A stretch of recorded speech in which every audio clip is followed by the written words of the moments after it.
रामकृष्ण हरी, जय शिवराय.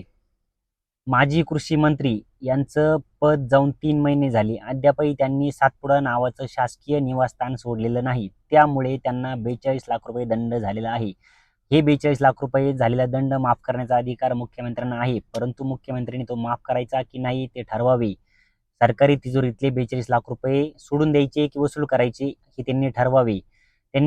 माजी कृषी मंत्र्यांनी असं कारण सांगितलंय की माझी मुंबईत राहण्याची सोय नाही, गैरसोय आहे म्हणून मी निवासस्थान सोडलेलं नाही. परंतु याची दुसरी बाजू 2024च्या विधानसभा निवडणुकीचा अर्ज भरताना माजी कृषी मंत्र्यांनी प्रतिज्ञापत्रात नमूद केलंय की गिरगाव चौपाटीमध्ये पाटकर रोडला 22 मजली इमारतीत 9व्या मजल्यावर 902 क्रमांकाचा 2151 स्क्वेअर फुटाचा फ्लॅट त्यांनी 16,50,00,000 रुपयाला खरेदी केला.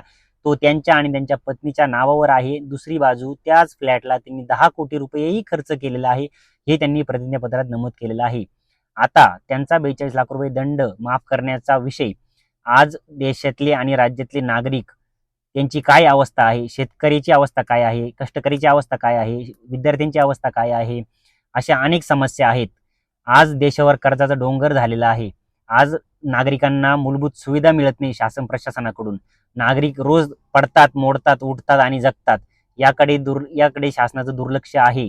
तर हा 42 लाख रुपये दंड माफ करायचे की नाही हे मुख्यमंत्र्यांनी ठरवावं आणि नागरिकांना याचं उत्तर द्यावं. जय शिवराय.